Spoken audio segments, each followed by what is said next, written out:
에스겔 24장 1절에서 14절까지의 말씀을 제가 받들어 봉독하겠습니다. 말씀을 봉독할 때 하나님께서 계시해 주시기를 원합니다. 아홉째 해 열째 달 열째 날에 여호와의 말씀이 내게 임하여 이르시되, 인자야, 너는 날짜 곧 오늘의 이름을 기록하라. 바벨론 왕이 오늘 예루살렘에 가까이 왔느니라. 너는 이 반역하는 족속에게 비유를 베풀어 이르기를, 주 여호와께서 이같이 말씀하시기를, 가마 하나를 걸라. 건 후에 물을 붓고 양떼에서 한 마리를 골라 각을 뜨고 그 넓적다리와 어깨 고기의 모든 좋은 덩이를 그 가운데에 모아 넣으며 고든 뼈를 가득히 담고 그 뼈를 위하여 가마 밑에 나무를 쌓아 넣고 잘 삶되 가마 속에 뼈가 무르도록 삶을지어다. 그러므로 주 여호와께서 이같이 말씀하셨느니라. 피를 흘린 성읍 녹슨 가마 곧 그 속에 녹을 없이 하지 아니한 가마여, 화 있을진저 제비 뽑을 것도 없이 그 덩이를 하나하나 꺼낼지어다. 그 피가 그 가운데에 있음이여 피를 땅에 쏟아 티끌이 덮이게 하지 않고 맨 바위 위에 두었도다. 내가 그 피를 맨 바위 위에 두고 덮이지 아니하게 함은 분노를 나타내어 보응하려 함이로라.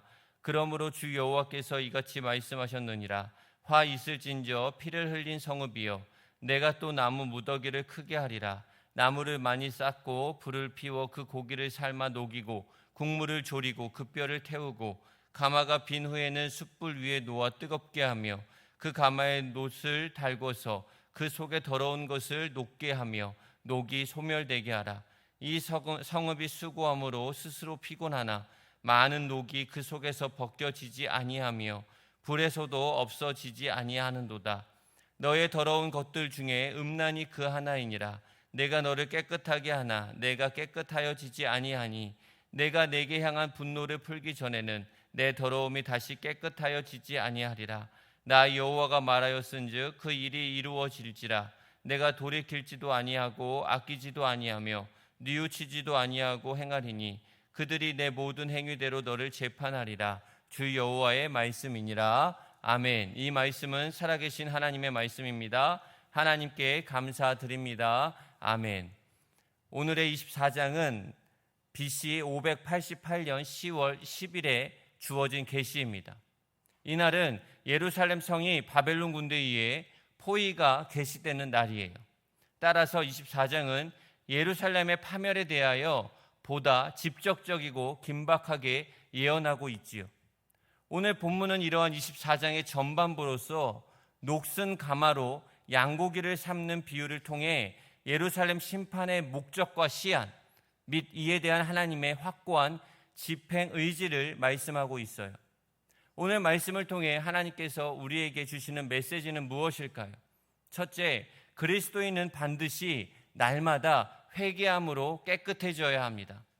6절을 보면 녹슨 가마 곧 그 속에 녹을 없이 하지 아니한 가마라고 하였어요. 여기서 가마는 예루살렘을 상징하죠. 그런데 이 가마를 가리켜 그 속이 녹슨 가마라고 하였습니다. 이 말의 의미하는 바는 분명합니다. 음식을 삶거나 조리하기에 부적합하다는 가마라는 뜻이에요. 녹슨 가마에 고기 등을 넣고 삶거나 조리를 한다라고 생각해 보십시오. 고기에 녹이 달라붙어 먹을 수 없게 되죠. 즉 녹슨 가마에서 조리한 고기는 버려야 합니다. 이처럼 녹슨 가마는 만들어진 용도로 사용될 수 없기에 마땅히 깨트려서 버려야 합니다. 이것이 바로 예루살렘이 하나님의 심판을 받아 멸망받아야 하는 이유로 녹슨 가마와 같은 존재였다라는 것을 말씀하고 있습니다. 그렇다면 여기서 녹이 상징하는 것은 무엇일까요? 그것은 한마디로 죄입니다. 이들의 죄악에 대해 성경은 곳곳에서 아주 상세하게 진술하고 있어요. 그중 몇 가지만 인용해 본다면, 법을 만드는 입법자들은 악법을 만들었죠. 법을 판단하는 재판관들은 뇌물을 받았어요. 그래서 악한 자는 풀어주고 무고한 자를 정죄해서 신문했고, 법을 집행하는 자들은 그들의 권력으로 무력한 자들의 소유를 강탈하였습니다.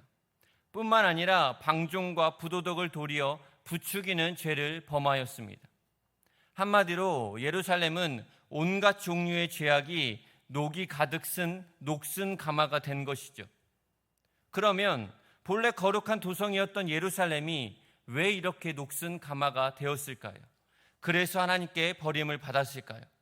그것은 예루살렘이 부단한 자기 정화의 노력을 하지 않았기 때문입니다. 이러한 예루살렘의 비유가 된 가마는 놋으로 만들어진 가마였어요.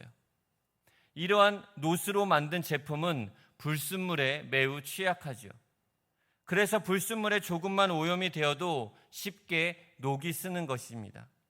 따라서 놋 제품은 불순물로 오염되었을 경우 신속하게 닦아서 깨끗하게 유지해야 합니다. 또한 놋 제품은 꼭 불순물이 묻지 않는다 해도 그냥 놔두면 어떻게 될까요? 색이 변합니다. 그리고 녹이 쓸 수 있어요. 그래서 놋 제품은 수시로 닦아 주어야 하죠. 예루살렘이라는 놋 가마 또한 마찬가지예요. 앞서 언급한 것처럼 각약의 죄악으로 오염되었음에도 불구하고 스스로 정화의 노력을 기울이지 않았어요. 그래서 녹이 슬어 쓸모없는 도구로 전락해 버린 것입니다. 그런데 성도 여러분, 우리의 영혼도 일종의 놋 가마라고 할 수 있어요. 우리의 영혼도 죄악의 불순물로 오염될 경우 그것을 신속하게 제거하지 않으면 죄악의 녹이 슬어 지저분해진다라는 거예요. 심지어 아예 산화돼서 못 쓰는 그릇처럼 무가치한 존재가 되고 맙니다.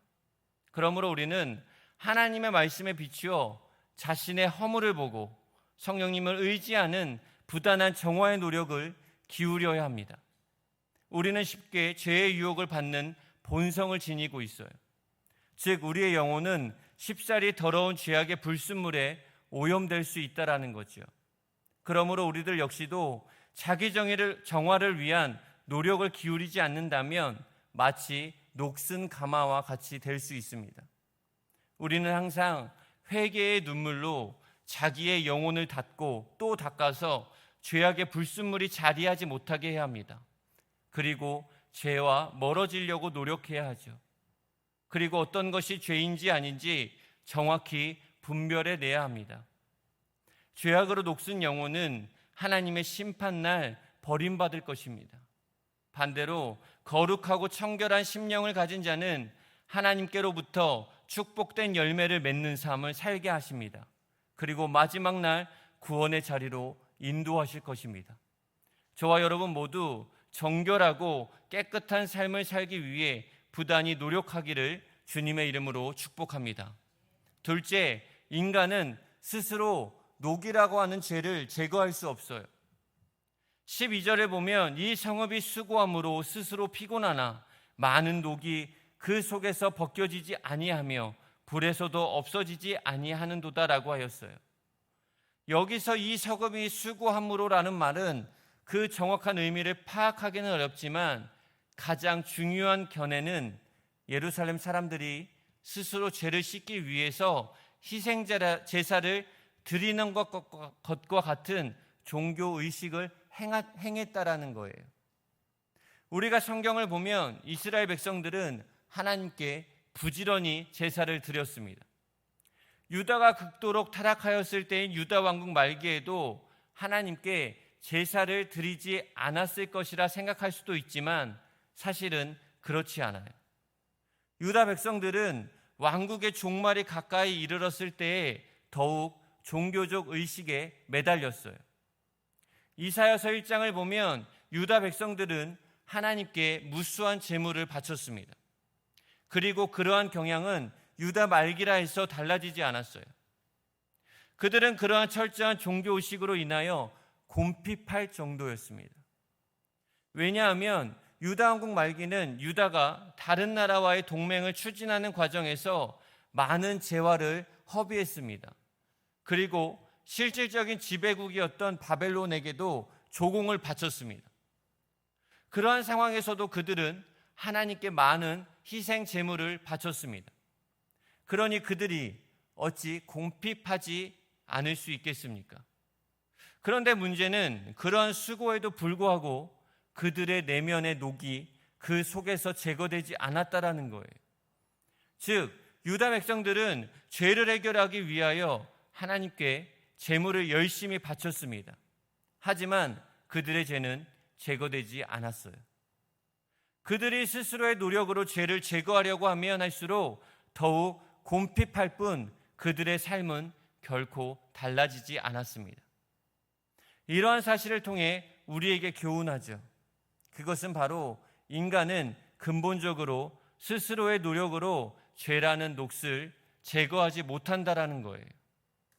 죄라는 녹은 표면에 내려앉은 먼지 따위와는 근본적으로 달라요.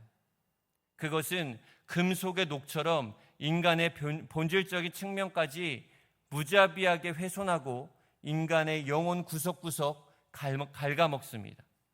뿐만 아니라 이 죄의 녹은 너무나도 강력하여 인간의 영혼에 한번 달라붙게 되면 인간의 힘과 노력으로 스스로 제거되지 않습니다. 이는 도덕적인 선을 행한다고 해서 제거되지 않으며 속죄 제물로도 제거되지 않아요. 이와 관련하여 성경은 황소와 염소의 피가 능히 죄를 없이 하지 못한다라고 분명하게 기록되어 있습니다. 이처럼 스스로 죄를 제거하려는 인간의 노력은 실상 더 극심한 영적 갈증을 인간에게 가져다 줄 뿐이죠. 사람들 중에는 자신의 죄인이라는 사실을 인식하지 못하는 사람도 있습니다. 하지만 자신이 죄인이라는 사실을 깨달은 사람들도 있습니다. 그리고 이처럼 자신의 죄를 깨달은 사람들은 그 죄를 씻기 위하여 많은 수고를 하죠. 어떤 사람은 종교적 수고를 하고, 어떤 사람은 고행을 하고, 어떤 사람은 도덕적인 선을 행합니다. 그러나 그러한 수고는 그들을 피곤하게 할 뿐 그들의 죄를 제거해 주지는 못합니다. 인간의 영혼을 갉아먹는 죄라는 녹은 오직 적는 자 하나님만 제거하실 수 있습니다. 하나님께서는 인간에게서 이 죄의 녹을 제거하기 위하여 자기 독생자를 희생시키셨어요. 그리스도는 인간의 죄를 제거하기 위하여 세상의 멸시와 핍박, 겟세마네의 번민과 갈보리의 십자가 순환을 당하셔야만 했습니다. 그리고 그리스도는 죄의 삭신 죽음에서 부활하심으로 우리의 죄를 이기셨음을 분명하게 보여주셨어요. 그리하여 그리스도의 피를 의지하는 자는 다 그 죄로부터 해방되고 새 생명을 얻게 되는 것이죠. 우리는 이 진리를 명심해야 합니다. 인간은 근본적으로 스스로의 노력으로 죄를 제거할 수 없습니다. 그리고 오직 예수 그리스도의 십자가의 보혈을 의지함으로써만 죄에서 벗어날 수 있다는 사실을 기억해야 하죠. 그리하여 그리스도를 온전히 믿고 의지하며 그에게서 절대 떠나지 말아야 합니다. 우리가 그리스도를 떠나는 순간 우리의 심령과 삶은 다시 죄로 말미암아 훼손될 것입니다. 그래서 결국 파멸의 자리에 던져지고 말 것입니다. 우리 모두 예수 그리스도를 의지하는 삶을 사시기를 주님의 이름으로 축복합니다. 셋째, 하나님의 말씀과 약속은 반드시 이루어집니다. 14절은 부패한 예루살렘에 대한 하나님의 심판이 반드시 이루어질 것임을 강조하고 있지요. 여기에 보면 하나님께서는 먼저 나 여호와가 말하였은즉 그 일이 이루어지리라 라고 말씀합니다. 그리고 본절을 마무리하면서 주 여호와의 말씀이니라 라는 표현이 나오죠. 여기서 여호와라는 그 하나님의 이름이 매우 강조적인데, 여호와라는 그 신명에는 하나님께서 영원 불변하시어 신실하실 뿐만 아니라 창조주로서 이루지 못할 일이 없다라는 의미가 내포되어 있습니다.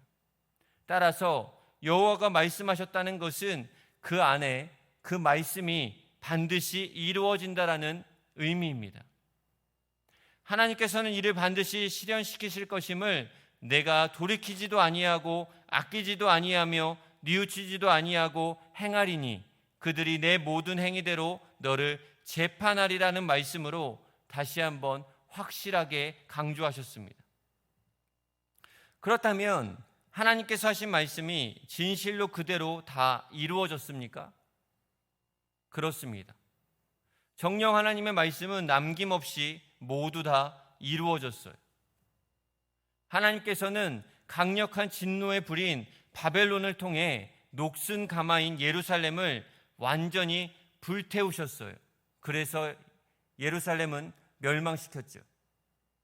예루살렘은 바벨론 군대에 의해 함락되어 가마솥처럼 불태워졌고 그 거민들은 가마솥 안의 고기와 뼈처럼 완전히 멸절되고 말았습니다. 예루살렘 거민 중 일부는 살아남았으나 그들 역시 바벨론의 포로로 끌려갔어요. 그래서 예루살렘은 완전히 황폐하게 되었죠. 이러한 본문을 통해 얻을 수 있는 교훈은 무엇일까요? 그것은 하나님의 말씀이 주어지면 그 말씀은 반드시 성취로 귀결된다라는 거예요. 이는 성경에 기록된 시초부터 마지막까지도 강조되는 바입니다. 성경의 첫 페이지를 보십시오. 그것을 보면 하나님께서 천지를 창조하시는 장면이 펼쳐지죠. 그것을 조금만 자세히 살펴보면 두 가지 어구가 반복됨을 알 수 있어요. 그것이 무엇입니까? 바로 하나님이 이르시되 그리고 그대로 되니라 입니다. 실로 하나님의 말씀은 천지를 창조하시되 그 말씀 그대로 이루셨어요. 그리고 그 말씀은 성경 곳곳에서 하나도 남김없이 그대로 이루어졌습니다. 100세나 된 아브라함에게 아들을 주시겠다는 말씀도, 이스라엘을 애굽 땅에서 인도하시겠다라는 말씀도, 이스라엘로 하여금 가나안 땅을 차지하게 했다는 말씀도 그대로 다 이루어졌습니다. 그러나 단지 긍정적이고 밝은 의미에서의 말씀만이 아니에요.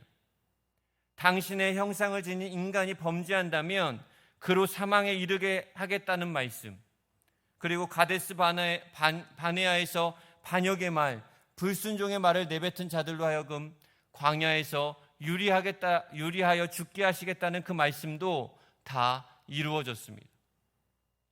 그렇게 성경을 마무리하는 계시록에서는 누구도 하나님의 말씀을 가감할 수 없다라고 나와 있죠. 이 역시도 하나님의 모든 말씀이 다 이루어짐을 반증하는 의미의 말씀이라고 할 수 없습니다.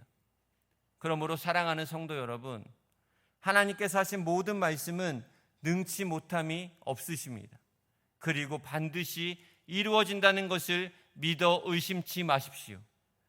하나님께서는 모든 사람들을 향해 순종하는 자에게 축복과 구원이 임할 것입니다.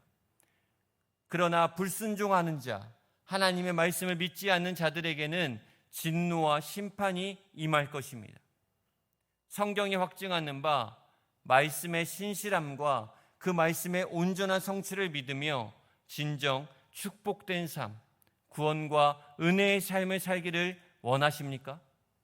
그렇다면 말씀에 귀 기울이며 말씀이 명한 것을 행하며 순종하십시오.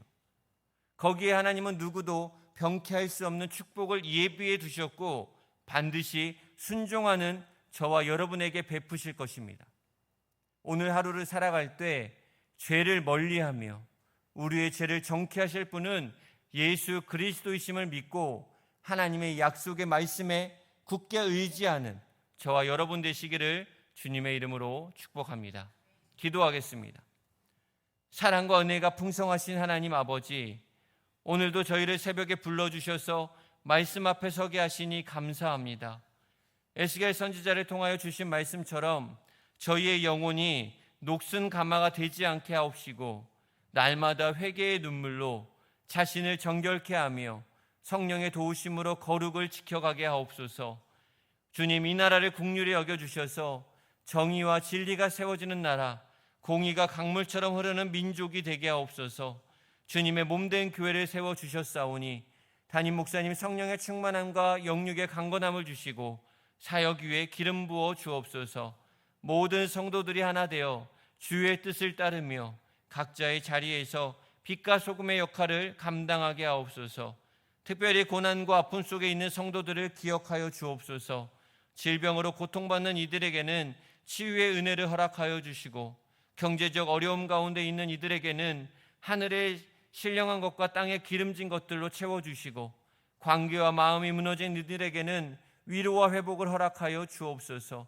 십자가의 보혈로 그들을 덮어주시고 환난을 통하여 오히려 믿음이 더욱더 단단해지고 믿음의 반석 위에 세워짐으로 하나님의 영광을 보게 하옵소서. 오늘도 말씀대로 이루시는 하나님을 의지하며 저희 삶이 주의 뜻 안에서 복음의 증거가 되게 하옵소서. 이 모든 간구를 예수 그리스도의 이름으로 기도하옵나이다. 아멘.